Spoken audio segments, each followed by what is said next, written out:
Olá, muito boa tarde. Começa agora o programa Mercado Futuro. Eu converso com vocês aqui do estúdio da BBM, Bolsa Brasileira de Mercadorias. Mudei de endereço, mas continuo no centro histórico da cidade de São Paulo. Bem, você já sabe que a programação do SBA, você pode acompanhar pela Parabólica, pela Claro TV, NET TV, pelo Facebook.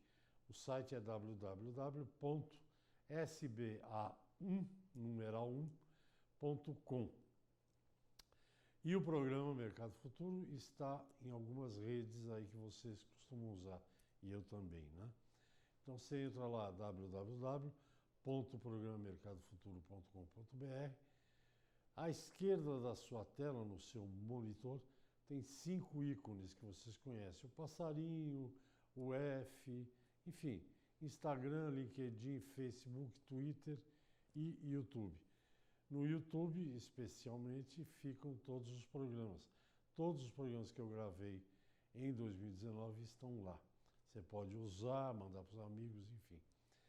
Bom, o assunto do programa de hoje não pode ser mais, como diria minha vovó, é um assunto que dá pano para manga, porque o Brasil é um país especialista em assuntos polêmicos.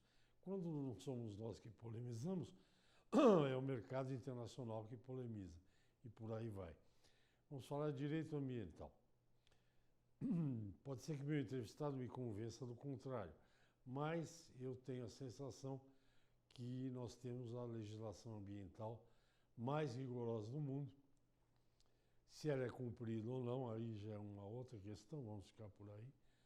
Porque eu, por exemplo, se eu fosse um investidor, tivesse dinheiro para isso, eu não compraria uma terra numa região que eu compro 1.000 alqueires ou hectares, não importa o que seja, e só poderia usar 20%. Eu, pessoalmente, acho que isso não é legal. Mas é a lei. Lei, ou cumpra-se ou então não faz a lei. Bom, depois que eu já dei essa aquecida, pelo menos na minha garganta, vou apresentar para vocês o entrevistado do programa. É um especialista em direito ambiental, do escritório Trenepol e Advogados. Já trabalhou no IBAMA, então ele conhece bem o lado de lá, né, que é o lado oficial, e agora tem seu escritório especializado em direito ambiental. E já que eu falei todas essas coisas que eu penso, fica aí vocês, vamos ouvir a opinião do Dr. Kurt Trenepol. Não, pelo contrário, Resch. Eu não vou desmenti-lo, eu vou referendar a sua opinião. A legislação ambiental brasileira é, com certeza, uma das legislações mais completas e mais restritivas do mundo. Veja que nós temos um território de aproximadamente 851 milhões de hectares de terras no Brasil, das quais 13, quase 14% são unidades de conservação por lei, das quais aproximadamente 18% são unidades de conservação, 13% são terras indígenas, quer dizer, nós temos protegidas por lei no Brasil 32% do nosso território. Agora, some-se a isso mais aproximadamente 10% de terras destinadas aos assentamentos, mais aproximadamente 1% de terras quilombolas. Então, nós protegemos, por lei no país, uma área de aproximadamente 45%. E aí entra a questão que tu levantaste muito bem, que é a da reserva legal. Na Amazônia Legal, 80% da terra disponível, vamos dizer, da terra que não está em terras indígenas, em unidade de conservação, 80% é reserva legal. A reserva legal é uma jabuticaba, porque ela só existe no Brasil. Nenhum outro país tem reserva legal. Não sabia. Não, nós só temos essa jabuticaba aqui conosco. Então, realmente um investidor deve ter uma certa reserva ao investir no agronegócio brasileiro, porque das suas terras, que não são protegidas como unidades de conservação, terras indígenas, destinadas aos assentamentos do INCRA. Aliás, o INCRA é um grande latifundiário, ele possui 10% do território brasileiro para assentamentos rurais. O maior latifundiário, evidentemente, são as unidades de conservação, é o Instituto Chico Mendes e os órgãos estaduais. Então, a nossa legislação, ela é protetiva, e aí eu gostaria, inclusive, de fazer uma... Nós temos visto ultimamente, Reche, se falar que está havendo uma flexibilização na legislação ambiental. Isso não é muito correto. Nós passamos por várias fases. Tivemos primeiro um Código Florestal, uma Lei das Águas, tivemos várias leis que protegiam recursos naturais, mas não com uma preocupação ambiental. Era uma preocupação econômica. O Código Florestal de 61 trata mais de uso e aproveitamento de madeira e de carvão do que de preservação. Ele era desenvolvimentista. Em 81, nós tivemos a Política Nacional do Meio Ambiente, a Lei 6938, e ela foi restritiva. Como era uma bandeira global na época, a gente passou do desenvolvimento para a preservação. E isso é fácil de ver, Reche, nos órgãos ambientais. Até 1980, nós tínhamos o Instituto Brasileiro de Desenvolvimento Florestal, Superintendência de Desenvolvimento da Pesca, Superintendência de Desenvolvimento da Borracha e a Secretaria de Meio Ambiente da Presidência da República. Esses 4 órgãos foram fundidos e criou-se o Instituto Brasileiro de Preservação Ambiental, o IBAMA. E aí deu uma guinada. E nós passamos os últimos anos muito mais preocupados com a preservação do que com a exploração econômica dos nossos recursos naturais. E isso está mudando agora. Não houve mudança significativa na legislação, mas passou-se a entender o meio ambiente como um elemento do desenvolvimento econômico. Chegamos na fase do desenvolvimento sustentável, que é crescer com preservação, e não preservar por preservar, como era a tônica nos últimos anos. Tem uma questão, por exemplo, que eu não sei se isso é antes de 60 ou de 1980, enfim.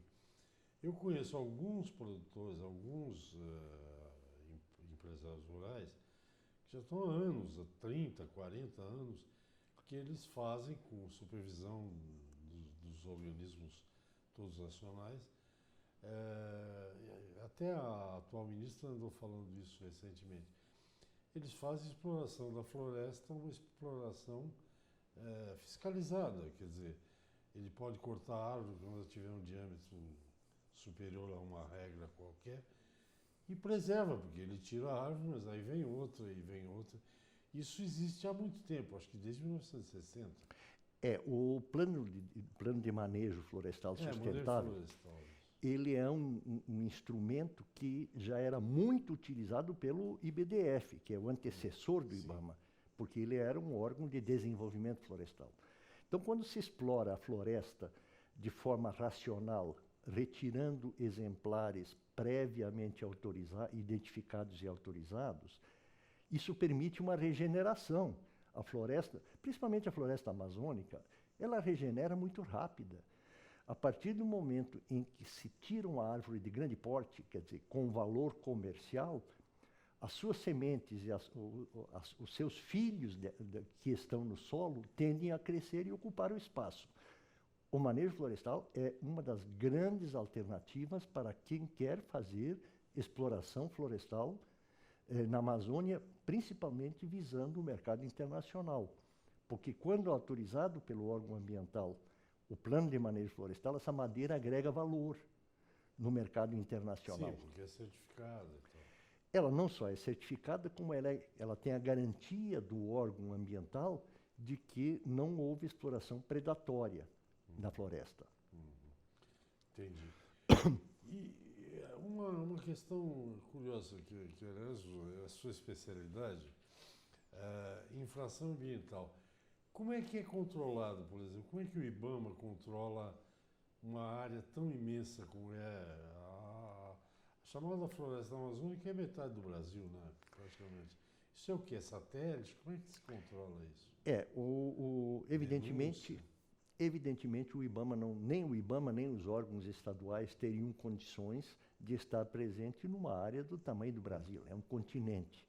Então, utilizam-se meios auxiliares, meios tecnológicos, principalmente a observação de satélite. Hoje nós temos satélite com resolução de 5 metros, quer dizer, a supressão de uma árvore aparece na imagem de satélite. E o IBAMA tem uma equipe que trabalha no tratamento dessas imagens de satélite e presta essas informações tanto à fiscalização do IBAMA quanto aos estados. Então, ele quase que em tempo real, ele acompanha quando há uma supressão significativa. Agora, deve-se prestar atenção. Fala-se muito nos dados do INPE, quando ele apresenta as taxas de desmatamento. Ora, como eu já havia lhe dito, Resch, todo desmatamento não é proibido. Existe desmatamento dentro dos limites que a lei estabelece. O satélite, ele não consegue identificar o que está autorizado ou não. Então, o órgão estadual de meio ambiente, ele autoriza a supressão de vegetação tanto para aproveitamento do solo, com agricultura, com pecuária, como para a exploração da própria madeira. E o satélite não identifica isso. Então, quando você fala que o desmatamento cresceu 12%, não se diferencia o que é desmatamento ilegal, infração ambiental, portanto, ou o que é autorizado e possível dentro dos limites da lei. Senhor Kurt, vamos no intervalinho, a gente já volta já. Eu converso com o advogado Kurt Trenepol, ele do escritório especializado em direito ambiental, e explicando como é que funcionam essas coisas no Brasil. A gente volta já já, até já.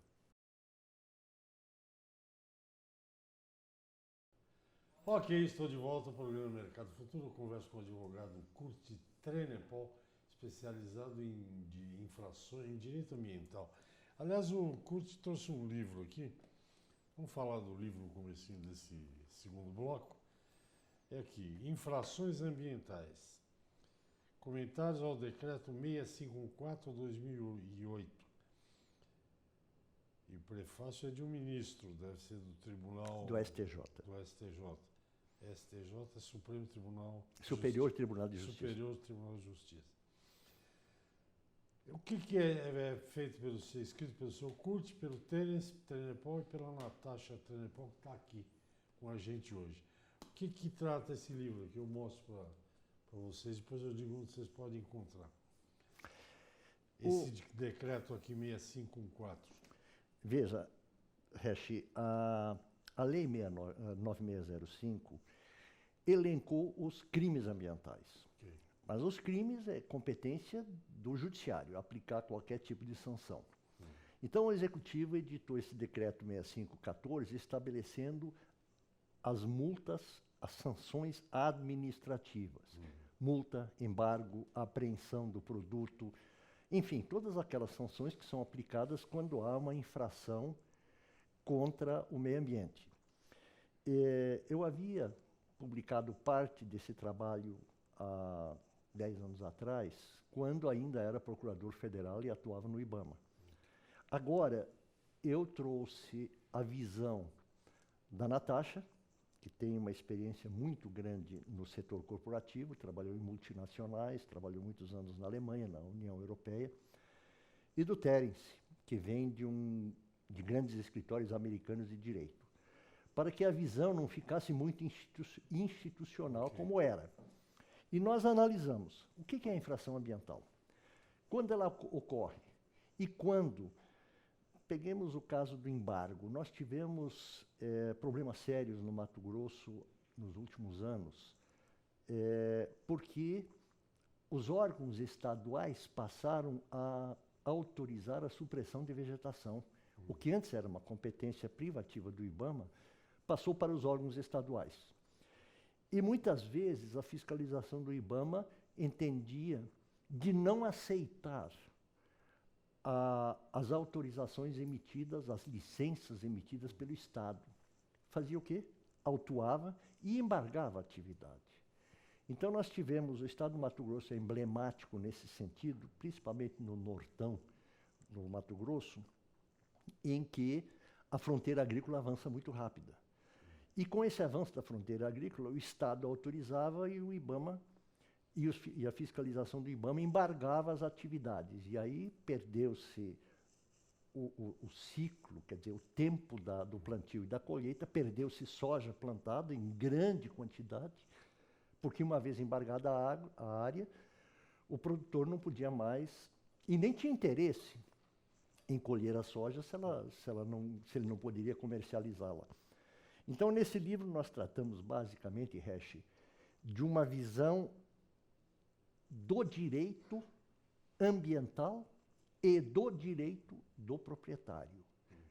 Porque muitas vezes se esquece, a nossa Constituição tem um artigo muito claro, 225, que trata do direito ao meio ambiente equilibrado. Mas tem também um artigo, que tem tanta força quanto, que é o artigo 170, que trata da livre iniciativa, da atividade econômica. Nós não podemos sobrepor garantias constitucionais, dizer que a garantia do meio ambiente ecologicamente equilibrado impede a atividade econômica. Basicamente, nós analisamos o direito ambiental e o direito da propriedade, o direito de produzir. Perdão. E essa é a visão de quais as garantias que o proprietário tem e quais os deveres que ele tem.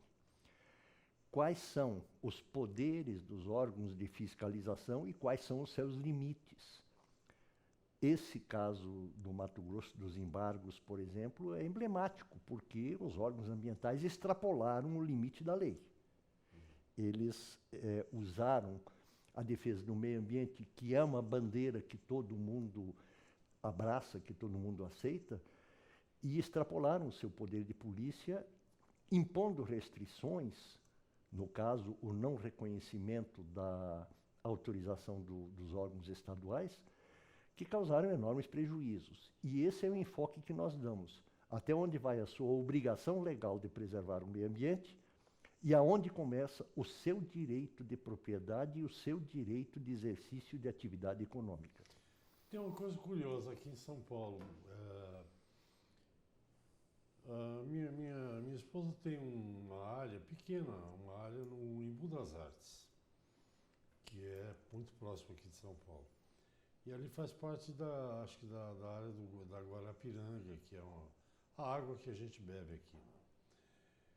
E aqui em São Paulo, não sei se é força de lei federal, o senhor pode me explicar, a CETESB, que era quem cuidava dessa questão ambiental, né?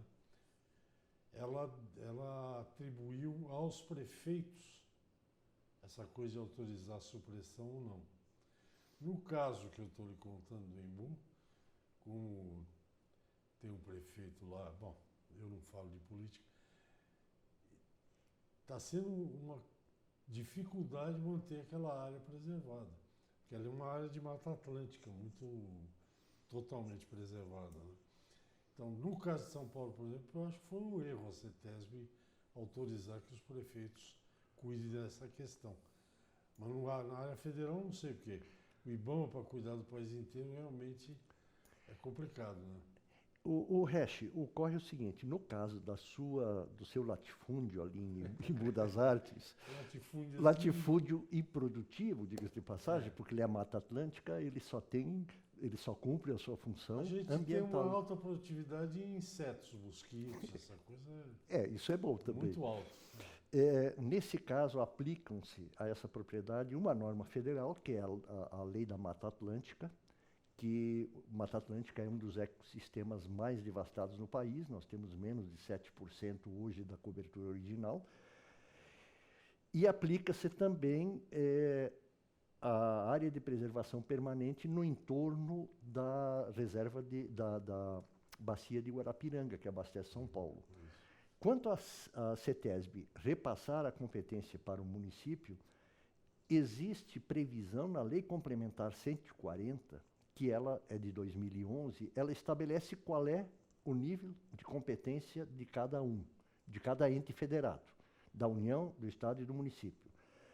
No caso, além da Mata Atlântica, que é uma lei federal e que se sobrepõe, portanto, às normas estaduais, a CETESB tem competência para autorizar a supressão de vegetação naquela região.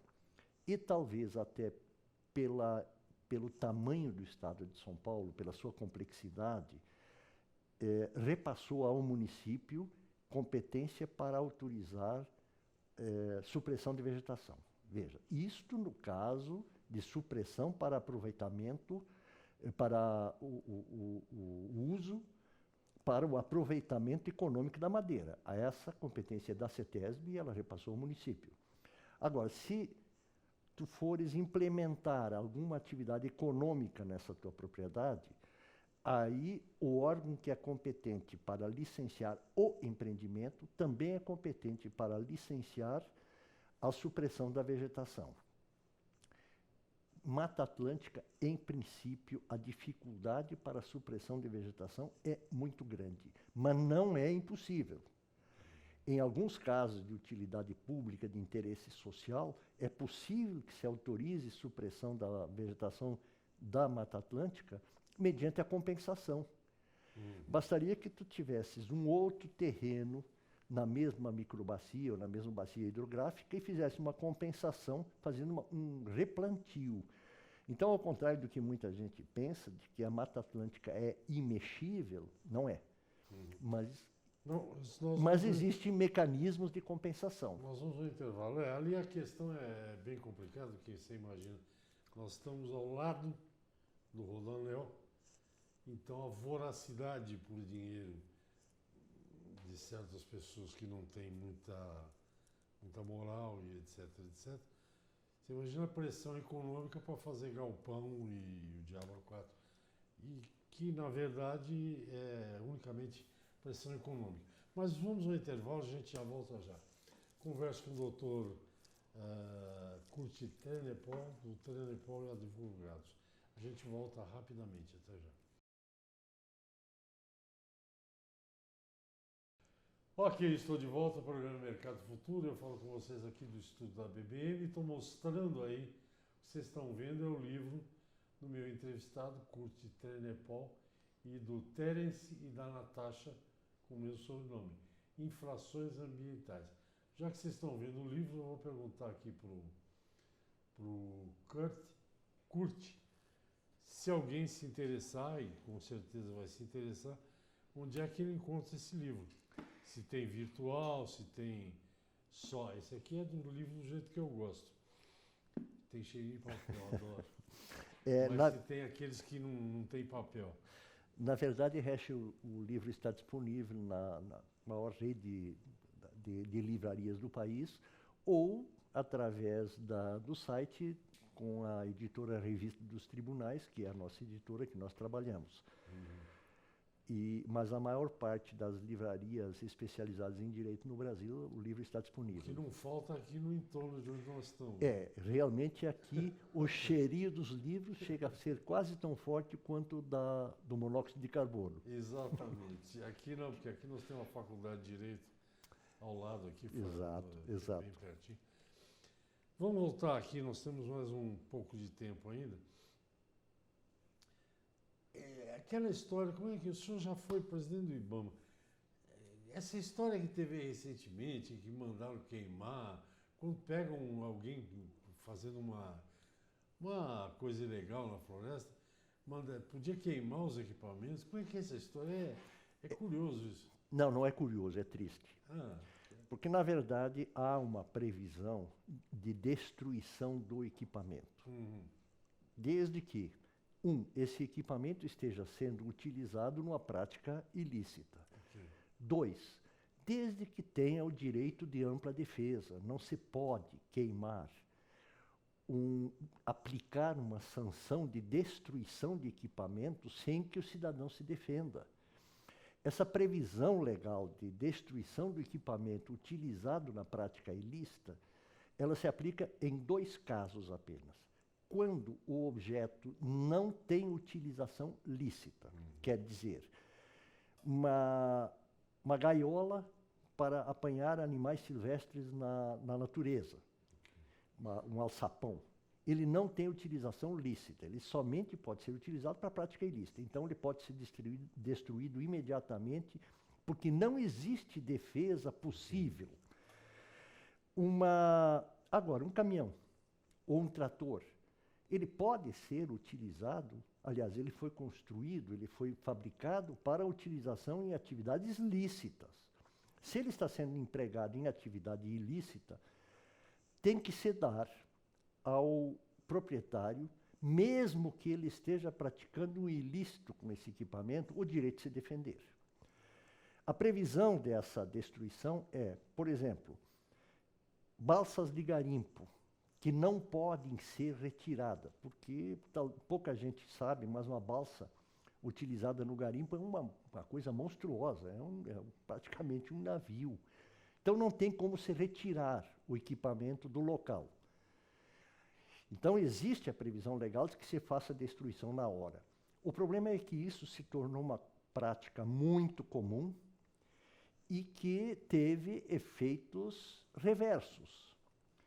A fiscalização do IBAMA queimou tratores, alguns produtores queimaram as caminhonetes do IBAMA. Então, acabou acirrando os ânimos entre a fiscalização e os proprietários rurais de uma forma que virou uma verdadeira guerra civil.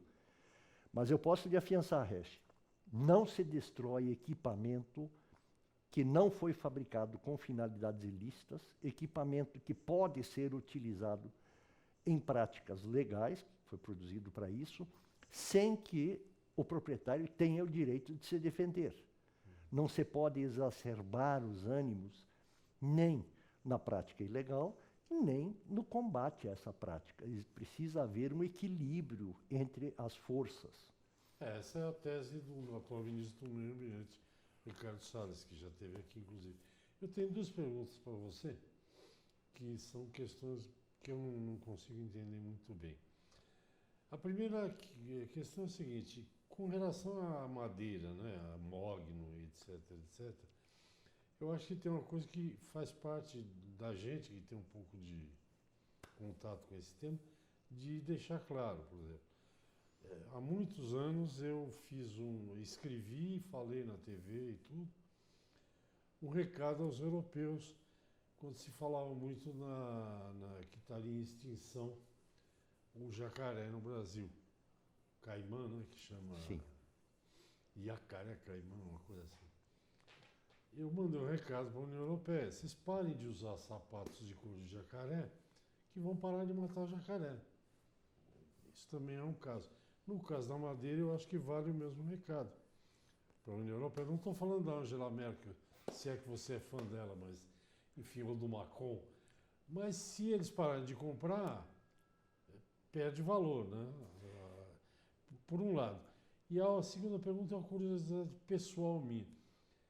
O IBAMA multa, mas ele recebe essas multas? Tem alguém que paga essa multa? Bom, vamos separar um pouco. Primeiro, o europeu não quer que se corte a floresta amazônica, que é onde nós temos o mogno. No entanto, ele não abre mão do seu violino ou do seu móvel, ou no caso do jacarandá, ele não abre mão da madeira nobre.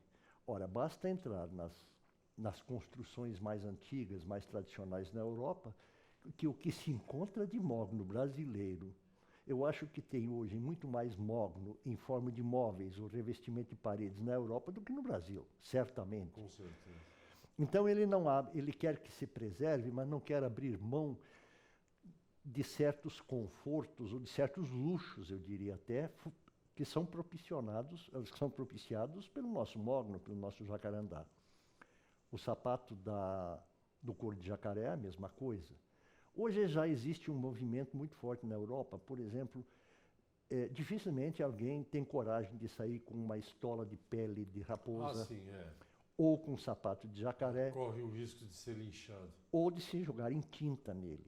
Então há realmente uma rejeição popular, mas mesmo assim, se eles pararem de comprar, nós paramos de exportar. Isso é claro. tem que se tomar muito cuidado para que isso não se reverta em cima das nossas commodities. Porque muitas vezes você faz uma pressão sob a égide de defender a Amazônia contra a nossa soja, a nossa carne, Sim. contra as commodities que nós exportamos.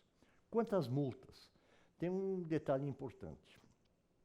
O IBAMA teria hoje algo como 80 bilhões de reais de multas para receber. Diz a imprensa também, que isso é um levantamento, eu estou afastado do IBAMA já há 6 anos, de que o IBAMA recebe apenas 5% do valor das multas. No entanto, Resch, o IBAMA recebe mais de 55% das multas aplicadas, do número de multas. Traduzindo, as multas pequenas são pagas, as multas grandes são judicializadas. Então, as multas de pequeno valor, o IBAMA cobra mais de 55% do número de autos de infração aplicados. Os grandes procuram advogados especializados e judicializam essa questão.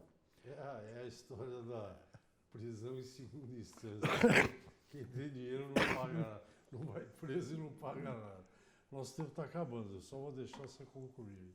Concluindo, Resch, foi uma satisfação enorme falar com você, eu conheço o seu programa, acho que você é um dos pontos de equilíbrio na televisão brasileira. Nenhuma crítica à mídia, mas você tem um programa equilibrado, que não toma uma bandeira e sai com essa bandeira, desculpe, atacando o desenvolvimento. Isso é muito importante. Muito obrigado, é bom a gente ser reconhecido. Eu acho que o equilíbrio... Eu tenho uma teoria, só para encerrar aqui rapidamente, quando as pessoas começam a falar mal de liberalismo, eu conto que é o seguinte, desde que eu comecei a viver, liberal era uma coisa boa. Disse, o pai daquela sua namorada é liberal. O que queria dizer ser liberal? Que ele deixava namorar, que ele deixava a gente passear. Liberal não é ruim, liberal é alguém que ouve os outros e que respeita os outros. Para mim, liberalismo é isso. Agora, no Brasil, virou um bicho-papão, né? Mas faz parte do... Muito obrigado pela sua entrevista, pelo livro, sucesso para você. E eu estou aqui à disposição. A gente vai, como eu disse no começo do programa, muito pano para manga. Esse assunto a gente pode falar muitas vezes sobre ele. Muito obrigado e até a próxima. Muito obrigado a você. Gente, é isso. Até o próximo programa. Muito obrigado. Até lá. Tchau, tchau.